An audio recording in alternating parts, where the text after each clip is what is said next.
I consider myself super lucky to have come across Mike. It was by complete coincidence. I was looking on one of those listing websites for businesses and I came across that. I was specifically looking for something in the construction field. That's my background, and came across Mike's listing and I called him up. Super honest, super efficient with communications.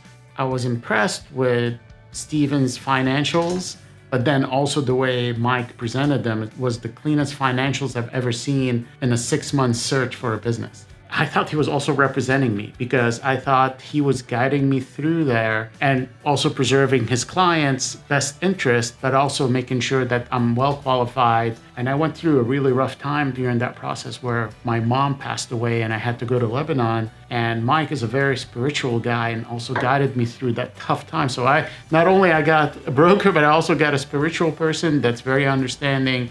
And I had to take a 2-week hiatus, go back to Lebanon and go to my mom's funeral and then come back and finish the deal. It was honestly a deal amongst family and friends. That's how it felt, even though I've never met Mike before. I think there's that human factor. I came across a lot of brokers. Mike is more human. You get a human on the other side of the phone, not someone that wants to sell a business at all costs. He understands what makes a deal happen. He understands that on a construction company, the owner needs to stay on for a certain period of time to ensure a smooth transition, whereas the other brokers, oh no, you get 4 weeks or 3 months and they're out, and they didn't understand how to handle a construction company sale. So you get that knowledge, that expertise, that understanding, but then also it's a deal for life, not a deal for once. He doesn't want to do the deal and move on. He wants to make sure that the continuity is there and it's a win-win-win all the way across the board. If you read some of the books out there, brokers are out there for themselves and they don't make money unless they make a deal.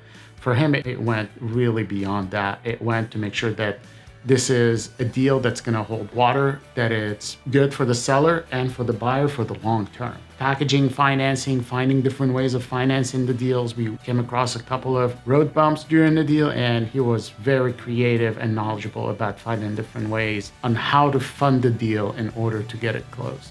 He is a person that understands how a business ticks, how a business works. He understands what potential buyers are looking for to come up with something that is sustainable. And he'll watch out for everybody's interest to make sure that the deal goes through all the way from signing the NDA to the closing. He's not a producer just to produce for the sake of closing deals, but he makes sure that the right deal is always closed.